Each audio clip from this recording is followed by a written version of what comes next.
जय श्री हरि प्रिय भक्तों, स्वागत है आप सभी का हमारे चैनल ओम रस में। आज हम इस वीडियो में लेकर आए हैं गरुड़ पुराण का एक ऐसा रहस्य जिसे सुनकर आपके रोंगटे खड़े हो जाएंगे।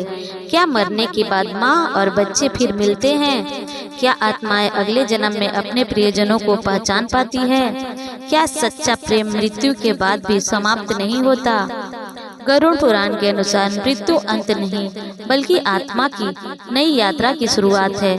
आज की इस रहस्यमय कथा में हम जानेंगे आत्मा, कर्म, पुनर्जन्म और माँ बच्चे की पवित्र रिश्ते का वह चौंका देने वाला रहस्य जिसे बहुत कम लोग जानते हैं। तो वीडियो को अंत तक जरूर देखिए, क्योंकि आज की यह कथा आपकी सोच बदल सकती है। अगर आप भगवान विष्णु और गरुड़ पुराण की ऐसी रहस्यमय कथाएं सुनना पसंद करते हैं तो वीडियो को लाइक करें, चैनल को सब्सक्राइब करें और कमेंट में लिखे जय श्री हरि। गरुड़ पुराण के अनुसार मरने के बाद क्या माँ और बच्चे फिर मिलते हैं? जानिए आत्मा, कर्म और अगले जन्म का चौंका देने वाला रहस्य। गरुड़ पुराण में जीवन और मृत्यु के एक ऐसा रहस्य बताया गया है जिन्हें सुनकर मनुष्य सोचने पर मजबूर हो जाता है। सबसे बड़ा सवाल यही होता है कि जब कोई माँ अपने बच्चों को खो देती है या बच्चे अपनी माँ से बिछड़ जाता है तो क्या मृत्यु के बाद वे फिर कभी मिल पाते हैं? क्या आत्माओं का रिश्ता अगले जन्म तक चलता है? क्या भगवान फिर से उन्हें मिलाते हैं? गरुड़ पुराण के अनुसार इस संसार में हर रिश्ता केवल शरीर का नहीं बल्कि आत्मा और कर्म का भी होता है। माँ और बच्चे का संबंध सबसे पवित्र माना गया है। यही कारण है कि मृत्यु के बाद भी इस रिश्ते की स्मृतियाँ आत्मा पर प्रभाव छोड़ती है। गरुड़ पुराण में भगवान विष्णु ने बताया है कि मनुष्य का शरीर नष्ट हो जाता है लेकिन आत्मा कभी नहीं मरती। आत्मा अपने कर्मों के अनुसार एक शरीर छोड़कर दूसरा शरीर धारण करती है। जब कोई व्यक्ति मरता है तब उसकी आत्मा कुछ समय तक अपने परिवार और प्रियजनों के आसपास रहती है। इसी कारण कई लोगों को एहसास होता है कि उनका अपना व्यक्ति अभी भी उनके पास है। कहा जाता है कि यदि माँ और बच्चे के बीच अत्यंत गहरा प्रेम हो और दोनों के कर्मों का बंधन अधूरा रह गया हो तो उनकी आत्माएं अगले जन्म में फिर मिलने का मार्ग खोज लेती है। लेकिन यह मिलन हमेशा माँ बेटे के रूप में ही हो ऐसा जरूरी नहीं। कभी वही आत्माएं पति पत्नी, भाई बहन, मित्र या किसी और रिश्ते में भी जन्म ले सकती है। गरुड़ पुराण के अनुसार संसार में कोई भी रिश्ता अचानक नहीं बनता। हर संबंध पिछले जन्मों के कर्मों का परिणाम होता है। जिस माँ ने अपने बच्चे के लिए त्याग किया हो, प्रेम दिया हो और सच्चे मन से पालन किया हो, उस प्रेम का प्रभाव आत्मा पर अमित छाप छोड़ता है। यही कारण है कि कई बार छोटे बच्चे जन्म लेते ही कुछ लोगों से विशेष लगाव महसूस करते हैं, मानो उन्हें पहले से पहचानते हों। पुराणों में एक कथा आती है कि एक स्त्री अपने पुत्र के वियोग में दिन रात रोती थी। उसने भगवान विष्णु से प्रार्थना की कि अगले जन्म में भी वही पुत्र उसे मिले।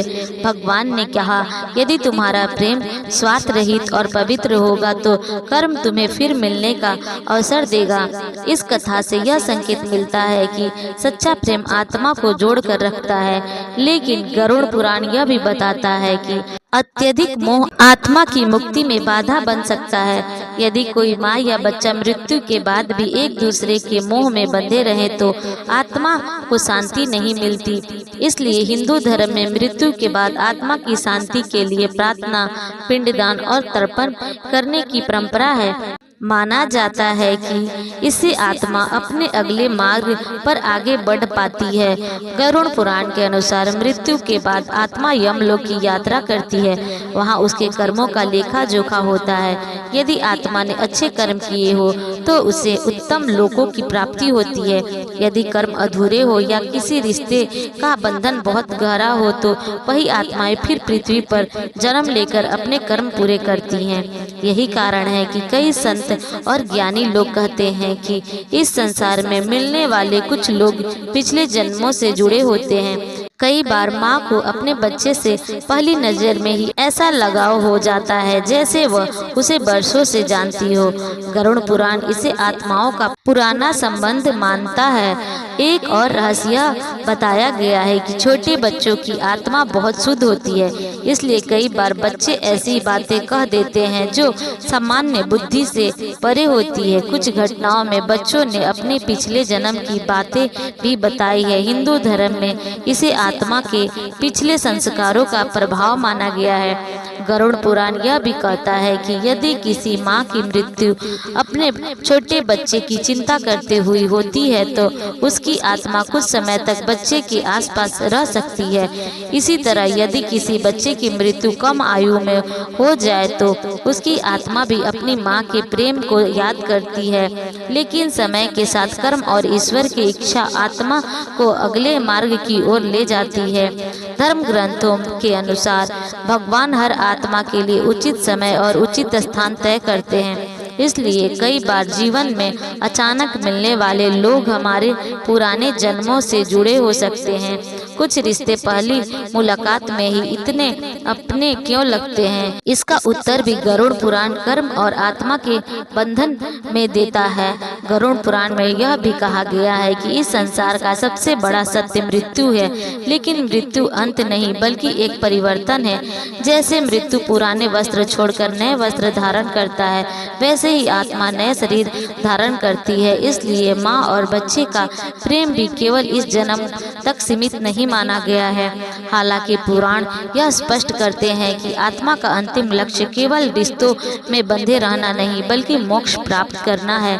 जब आत्मा जन्म मृत्यु के चक्र से मुक्त हो जाती है तब उसे परम शांति मिलती है। इसलिए धर्म, भक्ति और अच्छे कर्मों को सबसे महत्वपूर्ण बताया गया है। गरुड़ पुराण के अनुसार यदि माँ और बच्चे दोनों ने धर्मपूर्ण जीवन जिया हो, भगवान का स्मरण किया हो और उसके बीच प्रेम पवित्र रहा हो, तो ईश्वर उन्हें किसी न किसी रूप में फिर मिलाने का मार्ग बना सकते हैं। यही कारण है कि भारतीय संस्कृति में माँ के प्रेम को ईश्वर के सम्मान माना गया है। अंत में गरुड़ पुराण हमें यह शिक्षा देती है कि इस संसार में प्रेम करो, लेकिन इतना मोह मत करो कि आत्मा बंधन में पड़ जाए, क्योंकि हर आत्मा को एक दिन अपनी यात्रा आगे बढ़ानी होती है। रिश्ते शरीर से नहीं आत्मा से बनते हैं और सच्चा प्रेम कभी नष्ट नहीं होता। कहा जाता है कि जब कोई माँ अपने बच्चे के लिए सच्चे मन से प्रार्थना करती है तो वह प्रार्थना जन्मों तक आत्मा के साथ रहती है। शायद वही कारण है कि माँ का आशीर्वाद संसार की सबसे बड़ी शक्ति माना गया है। प्रिय भक्तों, गरुड़ पुराण हमें यह शिक्षा देती है कि इस संसार में शरीर नश्वर है लेकिन आत्मा अमर है। सच्चा प्रेम और अच्छे कर्म जन्मों तक आत्माओं को जोड़ कर रखते हैं।